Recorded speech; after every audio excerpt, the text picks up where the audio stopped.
تنتظر شيئا من أحد، فالأشياء الجميلة تأتي من الله، لا تراهن على أحد، فهذا الأحد متقلب، مزاجي، متغير، مصلحجي، وحتى لو كان مثاليا طيبا حنونا معطاء، فهو قد يرحل روحا، وقد يرحل جسدا، وقد يرحل وقتا. راهن على نفسك وعلى إرادتك، وحسن من أوضاعك، وقوي روحك بتقوية إيمانك وثقتك بالله ثم بنفسك. انتظر شيئا من أحد. بسم الله والصلاة والسلام على رسول الله. ازيكم حبايبي؟ يا رب تكونوا بخير. جاي لكم النهارده في فيديو جديد وروتين جديد ان شاء الله يعجبكم قوي. روتيننا كامل بقى في المطبخ كده باذن الله يعجبكم قوي. روتين تشجيع، هنعمل مع بعض الاكل. ونغسل بقى البوتاجاز ونغسل بقى المواعين. هنعمل مع بعض النهارده لحمه. انا جايبه اللحمه اهي، جايباها طازه كده. هقسمها بقى على مرتين، هعمل نصها النهارده ونصها في يوم تاني. وكمان الفاصوليا نقيتها كده من الشوائب اللي فيها وغسلتها كويس وسبتها منقوعه شويه. هنعمل مع بعض اللحمه اهي. معايا بقى حله على البوتاجاز. هعمل بقى في حله الضغط. سبتها لغايه ما سخنت شويه وحطيت بقى اللحمه. تسمع الطشه بتاعتها كده من غير زيت بقى ولا سمنه ولا اي حاجه. حطيت هنا معلقه صغيره كده من الثوم المهروس، وحطيت طماطمايه وبصلايه، وحطيت معلقه صغيره كده من الملح، وحطيت نص معلقه صغيره من الكمون، ونص معلقه صغيره من الفلفل الاسمر، ونص معلقه من الكزبره الناعمه، وربع معلقه صغيره كده من الكركم. حطيت ورق لورا، وحطيت نص معلقه صغيره كده من بهارات اللحمه برضه. واقلب بقى كله مع بعض واسيبهم على نار هاديه لغايه يعني لمده 5 دقايق، تنزل شويه شوربه كده، بيفرق في الطعم وبيخلي طعمها حلو قوي. حطيت بقى الفاصوليا على البوتاجاز كده لغايه ما تتسلق، لان بتاخد وقت في السوا، فلازم تسلقها شويه، وكمان لازم برضو تنقعها شويه. خلاص كده اللحمه نزلت بقى شويه من الشوربه بتاعتها. هعلي على البوتاجاز بقى وبحط الميه بتاعتها. اجهز بقى الصلصه اهي. معايا كده بصل على البوتاجاز، سبتها لغايه ما دبلت كده، وحط عليها زيت. وبعد كده حطيت بقى معلقه صغيره كده من الثوم المهروس. بستنى بقى لغايه ما ريحه الثوم تطلع، وبعد كده بحط الطماطم. عليت بقى على اللحمه النار اهي، وحطيت الميه بتاعتها اهي. شايفين مقدار الميه؟ هو ده اللي بيفضل معاها كده، ده الشوربه اللي انا عايزاه. لان حله الضغط مش كل شويه بنزود لها ميه بقى وكده. مجرد ما بنقفل عليها الغطا لغايه ما تستوي ونطفي عليها، بتفضل بمقدار الشوربه اللي احنا حطيناها في الاول. وكمان اللحمه انا ما بحطلهاش ملح في الاول، او الفراخ او اي لحوم يعني. بس طبعا انا حطيت بقى في حله الضغط على طول مع التوابل، عشان هي بتاخد نص الوقت بالظبط. حطيت بقى الطماطم اهي، وهسيب بقى الصلصه كده لغايه ما تتسبك. خلاص كده الفاصوليا استوت نص سوا كده. بطفي عليها البوتاجاز واسيبها بقى عشان تكمل السوا الباقي في الصلصه بتاعتها. هعمل بقى الرز بالشعريه اهي. استنيت بقى لغايه ما الشعريه خدت اللون ده. لو هتعملي مثلا بزيت وسمنه، او سمنه بس، اهم حاجه ان انت تضيفي معلقه كبيره كده من الزيت مع السمنه، عشان الزيت بيدي لمعه كده للرز وبيخليه مفلفل. حطيت بقى الرز اهو، حطيت معلقه كبيره كده من الملح. بقلبهم مع بعض لمده 5 دقايق كده لغايه ما الرز يتشمع بالشعريه وبالزيت كده، عشان يبقى مفلفل معانا واخد لمعه كده. حطيت بقى الميه اهي. لكل كوبايه رز نص كوبايه شعريه، ولكل كوبايه رز كوبايه ميه. والشعريه برضو زي الرز بالظبط، بنحط لكل كوبايه شعريه كوبايه ميه. اعلي عليه البوتاجاز بقى واسيبه لغايه ما يتشرب الميه، الميه بتاعته كده. وبعد كده اهدي عليه البوتاجاز واسيبه بقى لغايه ما يستوي كده. الطماطم اهي، اول ما بتنشف من الميه بتاعتها كده شويه بحط عليها الفاصوليا. شايفين الفاصوليا؟ يعني يعتبر 3/4 سوا او نص سوا كده، عشان بتكمل بقى السوا بتاعها في الطماطم كده. شايفين بقى اهي؟ عشان انا لسه هزودها شوربه يعني، لان الفاصوليا بتاخد سوا كتير. ومعانا الرز اتشرب الميه بتاعته اهي. بهد عليه البوتاجاز بقى لغايه ما يتردد ويستوي كده. شايفين بقى الشعريه عامله ازاي؟ فيه ظاهره خالص اهي، وكمان مفلفل كده. ممكن برضو يتعمل جنب الفاصوليا واللحمه رز اصفر بدل الرز بالشعريه. خلاص كده هسيبه بقى لغايه ما يستوي كده. اللحمه انا بعدلها بعد التصفير بتاع الحله كده. يعني الغطا الصغير اللي انا شيلته ده، اول ما بيبدا بيصفر ببدا اعدل اللحمه كده. يعني لو بتاخد في الوقت الطبيعي ساعه، بتاخد في حاله الضغط نص ساعه. وخلاص كده بعد الوقت اللي انا عديته وظبطته للحله كده، بشيل بقى الغطا الصغير ده، اسيب البخار لغايه ما ينتهي خالص كده، وبعد كده بفتح عليها الغطا. والفاصوليا خلاص استوت معانا اهي. هطفي عليها البوتاجاز بقى. الغطا بتاع حالة الضغط ما ينفعش ان احنا نفتح على طول والبخار محبوس جواها كده، عشان لا قدر الله بيبقى ضغط البخار مع الغطا ممكن يعني ايه يتحدف في اي مكان كده ويتنطر في اي مكان فيبهدل الدنيا يعني. شايفين بقى لون الشوربه واللحمه مستويه خالص اهي. انا بحب اعمل في حاله الضغط لان بتطلع الاكل حلو قوي. مش كل شويه بقى مثلا هتحط ميه وتزودي ميه وتغلي ميه والكلام ده كله، لا ما بتاخدش وقت خالص. بتطلع الاكل حلو قوي بصراحه يعني. شايفين مستويه خالص اهي. باخد بقى شويه من الشوربه كده واحطهم برضو على الفاصوليا عشان يديلها طعم حلو كده من طعم اللحمه اهي.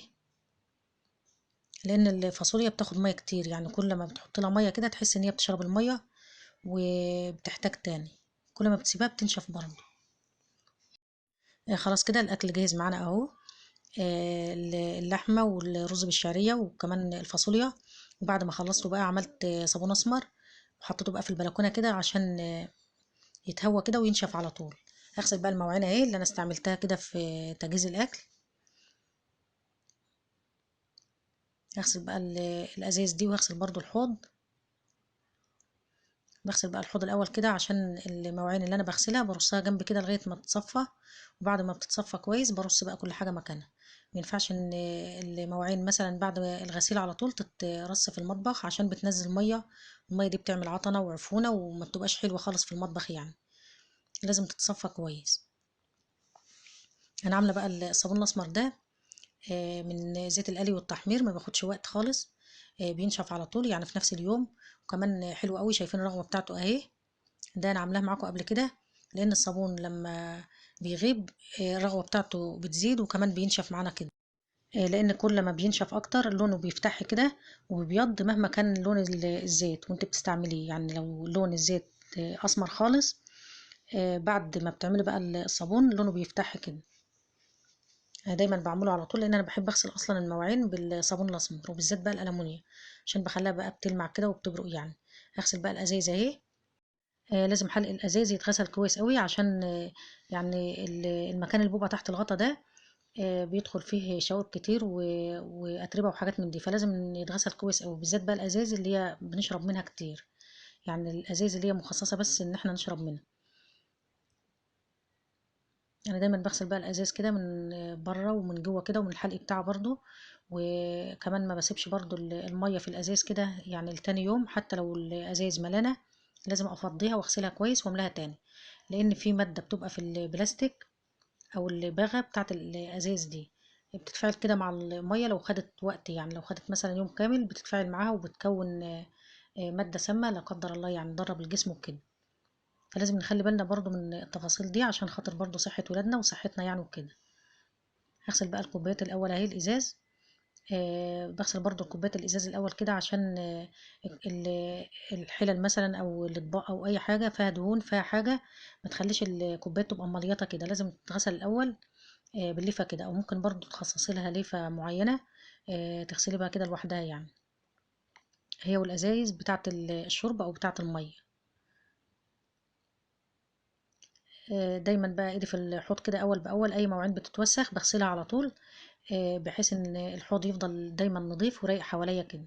لان طبعا المواعين دي لو ما اتغسلتش دلوقتي مع بقى مواعين الغدا كل ده بيتلتل ويتراكم معانا كده.